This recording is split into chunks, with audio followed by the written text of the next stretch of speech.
பத்திரிகை நண்பர்களுக்கு அனைவருக்கும் நன்றி கலந்த வணக்கம். இன்றைக்கு நம்முடைய கோவை மாவட்டத்தில் தொண்டாமுத்தூர் சட்டமன்ற தொகுதியிலே தொண்டாமுத்தூர் சட்டமன்ற தொகுதி மக்கள் என்னை தொடர்ந்து 5வது முறையாக வெற்றி பெற செய்ததற்கு தொண்டாமுத்தூர் சட்டமன்ற தொகுதி அத்தனை பொதுமக்களிடமும் அவருடைய பாதம் பணிந்து நன்றி தெரிவித்துக் கொண்டு இன்றைக்கு சட்டமன்ற உறுப்பினராக நான் சென்னையிலே பொறுப்பேற்று அதுக்கு பின்னால் உங்களுக்கெல்லாம் தெரியும், இன்னைக்கு தான் நான் கோயம்புத்தூர் வரேன்.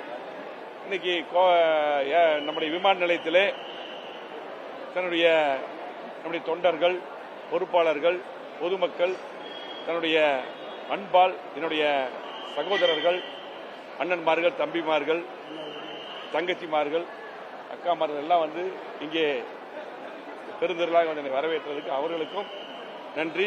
எனக்காக பணியாற்றியது மட்டுமல்ல, அதிமுக கூட்டணிக்காக பணியாற்றிய அத்தனை தமிழ்நாட்டுடைய பொறுப்பாளருக்கு, அதிமுக மற்றும் கூட்டணி கட்சி பொறுப்பாளருக்கும், அதே போல கோவை மாவட்டம், நீலகிரி, திருப்பூர் நான் பார்த்த அந்த 3 மாவட்டத்துடைய அத்தனை பொறுப்பாளர்களுக்கும் கூட்டணி கட்சியுடைய நண்பர்களுக்கும் நன்றி. எங்களது வேட்பாளர்களுக்கு வாக்களித்த மக்களுக்கும், இரவு பகலாக வேலை பார்த்த அத்தனை பேருக்கும் நன்றி. அதே போல என்னை தொண்டாமுத்தூர் தொகுதியிலே மீண்டும் வெற்றி பெற செய்த மீண்டும் தொண்டாமுத்தூர் தொகுதி மக்களுக்கும் நன்றி தெரிவித்துக் கொள்கிறோம். நான் சட்டமன்ற உறுப்பினராக பொறுப்பேற்று இன்னைக்கு தான் கோயம்புத்தூர் வரேன். எனவே இன்றைக்கு பார்த்தீங்கன்னா எங்களுக்கு பொறுத்தளவுக்கு அதிமுக கட்சி எங்களுடைய உயிர் மூச்சு, அதில் மாற்று கருத்து இல்லை. உங்களுக்கு எல்லாம் இதுக்கு முன்னாடி சொன்னோம். பத்திரிகைகள் பல பேர் எழுதி கொண்டிருந்தார்கள் நாங்கள் பதவிக்காக என்று பல்வேறு, அதாவது தேர்தலுக்கு முன்னாடி கூட இப்படி ஒரு சில குரூப் எல்லாம் வேலை பார்க்கல. இப்பதான் எங்களை வந்து கொண்டு போய் பதவிக்கு அது இதுன்னு போட்டாங்க. நாங்கள் இப்ப ஆரம்பத்திலிருந்தே சொன்னோம், எங்களுக்கு பொதுச்செயலர் அண்ணன் எடப்பாடியார் தான். நாங்கள் சில கோரிக்கைகளை வைத்தோம். நானும் அண்ணன் சி.வி. சண்முகம் என்றும் எங்களுடைய சட்டமன்ற உறுப்பினர்கள், அதே போல கழகத்துடைய மாவட்ட செயலாளர்கள் எல்லாம். அதே போலதான் இன்னைக்கும் அவரும் அந்த கோரிக்கையெல்லாம் ஏற்று உடன்பையா எல்லாம் பார்த்துக்கலாம்னு சொல்லி கட்சியை வலுப்படுத்துவோம். தோல்வியை பற்றி ஆராய்ந்து சரியான முறையில் கட்சியை வெற்றி பாதைக்கு அழைத்து சென்று, அதே போல இன்றைக்கு புரட்சித் தலைவி அம்மா அவர்கள், புரட்சித் தலைவி எம்ஜிஆர் இந்த கட்சி எதுக்கு ஆரம்பித்தாரோ, ஆகவே கண்டிப்பாக மீண்டும் அதிமுக ஆட்சி அமைய வேண்டும். அதுதான் எங்களுடைய நோக்கம். ஆகவே இன்றைக்கு ஆனால் அதே போல ஒரு சில ஊடகங்கள் பார்த்தீங்கன்னா ஒரு தவறா மீண்டும் வந்து பார்த்தீங்கன்னா நாங்கள் பதவிக்காக போனோம், அது கிடைக்கல, அப்படியெல்லாம் கிடையாது. நாங்கள் ஃபர்ஸ்ட்ல ஆரம்பத்திலிருந்து நாங்கள் இன்றைக்கு பார்த்தீங்கன்னா மக்கள் வந்து தாவேக்காவை ஆதரிச்சாங்க. அந்த அடிப்படையில் தான் அவங்களுக்கு ஆதரவு கொடுத்த பின்னால் தான் முதலமைச்சர் அவர்கள் எங்களை வந்து சந்தித்தாங்க. அந்த அடிப்படையில் தான் நாங்கள் சட்டமன்றத்தில் ஆதரவு கொடுத்தோம். அதே போல அது தெளிவாக அண்ணன் சி.வி. சண்முகம் தெளிவாக விளக்கியிருக்காங்க.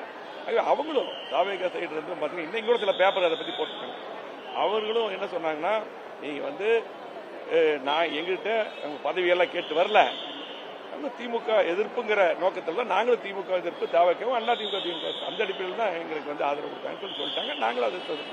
அதே போல அண்ணன் சி.வி. சண்முகம் அவர்களும் அப்படிதான். இதுவரை நாங்கள் ஒற்றுமையா இருக்கோம். அது எப்பவுமே பாத்தீங்கன்னா எல்லாரும் தான் ஒற்றுமையா தான் இருக்கணும். அது மாற்று கருத்தால இல்ல, அது தப்பு எழுதிருக்கீங்க. அவரு தான் வந்து இந்த சபாநாயகருக்கு போறது, பொதுச்செயலருக்கு போற அந்த பெட்டிஷன் எல்லாமே அப்படிதான் எல்லாமே இரவு பகலாக கொஞ்சம் ரெடி பண்ணி கொடுத்தாங்க.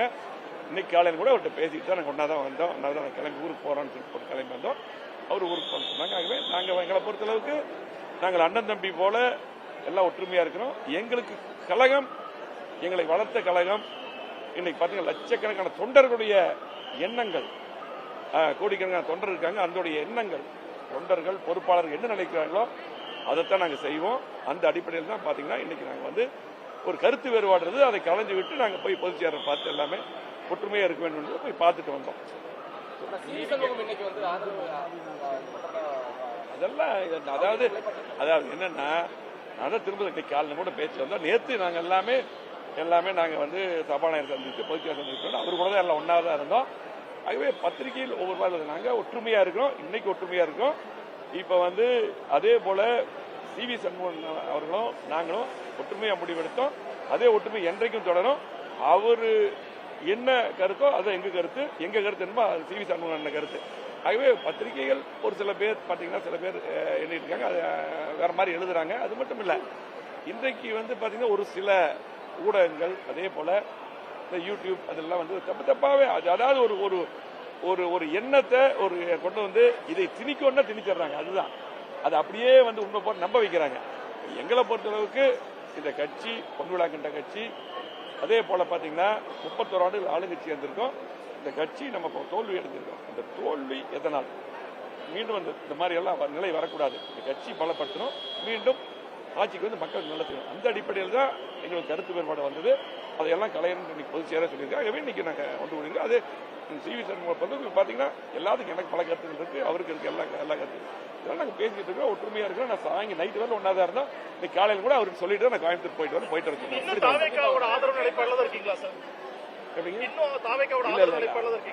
இது அதாவது தேவையான எல்லா கேள்வியும் சொல்லியாச்சு. அந்த தேவையான கேள்விக்கு மட்டும் பதில் சொல்றேன்.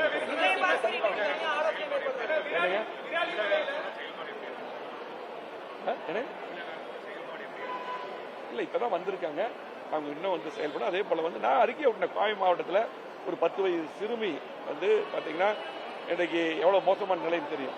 ஒரு காமகர்கள் பண்ணாங்க. இதுக்கு வந்து இந்த மாதிரி நடக்கக்கூடாது. திமுக ஆட்சி நடந்த மாதிரி இன்னைக்கு நடந்துட்டு இருக்குது. அதை தடுக்க வேண்டும். அதே போல இன்றைக்கு வெளிப்படையா அவர் சொன்ன கோரிக்கைகள் எல்லாம் பாத்தீங்கன்னா நிறைய அறிக்கையெல்லாம் தேர்தல் அறிக்கை கொடுத்திருக்காங்க. மக்கள் நிறைய எதிர்பார்க்காங்க. இந்த விவசாய கடன் கூட பாத்தீங்கன்னா அவங்க சொன்ன மாதிரி தேர்தல் அறிக்கை சொன்ன மாதிரி பண்ணணும். இதெல்லாம் நாங்க அவருக்கு வலியுறுத்துவோம். இப்ப பாத்தீங்கன்னா இப்பதான் அவங்க வந்திருக்காங்க. ஆகவே அவர்களுக்கும் ஒரு வாய்ப்பு கொடுக்கணும். ஆகவே இந்த குற்றங்களை நடக்காம தடுக்கணும். கடந்த மாதிரி நடக்கணும். நிறைய சொல்லியிருக்காங்க, நாங்கள் வந்து கண்டிப்பா இதெல்லாம் தடுப்போம்னு சொல்லியிருக்காங்க. அதெல்லாம் தடுக்கணும். ஆகவே அவர்களுக்கு நாங்கள் வாய்ப்பும் நல்லா பண்ணணும்னு சொல்லி அங்கே எங்கள் நேரம் சந்திக்கும் போது பல கோரிக்கைகள் கொடுத்துருக்கோம். கோவை மாவட்டத்துக்கு தமிழ்நாட்டுக்கு பல்வேறு ஒரு புக்கு அடங்கினதே வந்து பார்த்தீங்கன்னா முதலமைச்சர் கொடுத்து இதெல்லாம் தமிழ்நாட்டுக்கு தேவை, அம்மா தந்த திட்டங்கள் தொடரணும். சட்டமன்றத்தில் நான் பேசியிருக்கிறேன். அதே போல பார்த்தீங்கன்னா கோவை மாவட்டத்தில் நாங்கள் வந்து கிட்டத்தட்ட மிகப்பெரிய வளர்ச்சி கொடுக்கிறோம். இது இப்போ எல்லாமே ஸ்ட்ரக்காகி நிற்குது. இந்த ஏர்போர்ட் விரிவாக்கத்துக்கு ஒன்று இதையெல்லாம் செய்ய வேண்டும் என்ற கோரிக்கை முதலமைச்சர் கொடுத்திருக்கோம். ஆகவே கண்டிப்பாக அவர்கள் செய்ய வேண்டும் என்று நினைக்கிறோம், செய்வார்கள் என்று நினைக்கிறோம். அப்படி இல்லாட்டி கண்டிப்பா அதுக்காக குரலை ஓங்கி சட்டமன்றத்தில் கொடுப்போம். அதே போல பாத்தீங்கன்னா எங்களுக்கு முக்கியம் கோவை மாவட்டத்துடைய வளர்ச்சி, திருப்பூர் நீலகிரி தமிழ்நாட்டுடைய வளர்ச்சி. அதுக்காக இந்த அரசு பணியாற்ற வேண்டும். அதே போல பாத்தீங்கன்னா இன்றைக்கு இந்த குற்றங்கள் பாத்தீங்கன்னா அது வந்து தொடர்ந்து நடந்துட்டு இருக்குது. அதே போல இந்த போதை கலாச்சாரம் மிகப்பெரிய பரவி இருக்குது. அதை உடனடியாக இந்த அரசு தடுக்க வேண்டும். அதனால வந்து நம்ம அவங்க இப்ப வந்திருக்காங்க, உடனே வந்து நம்ம வந்து ரொம்ப அவங்கள போய் இது பண்ண முடியும். ஆகவே எங்கள்கிட்ட வந்து முதலமைச்சர் பேசும்போது நல்லபடியா எல்லாமே பார்த்து பண்ணுவோம்னு சொல்லியிருக்காரு. அதை நாங்கள் எதிர்பார்த்திருக்கோம். கருத்து வேறுபாடு ஏற்பட்ட நேரத்தில்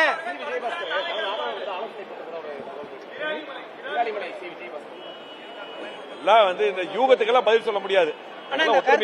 ஏற்பட்ட நேரத்தில் தாவேக்காக நிறைய பேர் போயிருக்காங்க கட்சியிலிருந்து. இது கட்சியை வந்து பலகீனப்படுத்துமா?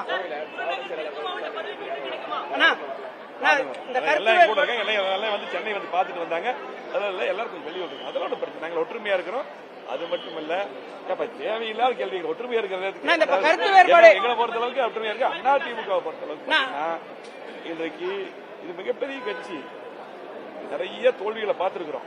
தோல்வி பார்த்து எப்பவுமே அதிமுக தோண்டு போகாது. ஆகவே கண்டிப்பா அதை வெற்றி படிக்கட்டாக மாற்றி கண்டிப்பா மீண்டும் அம்மாவுடைய ஆட்சி, எம்ஜிஆருடைய ஆட்சி வரும். ஆகவே வந்து பாத்தீங்கன்னா இன்றைக்கு வருங்காலத்தில் நீங்க பாப்பீங்க. நன்றி, வணக்கம்.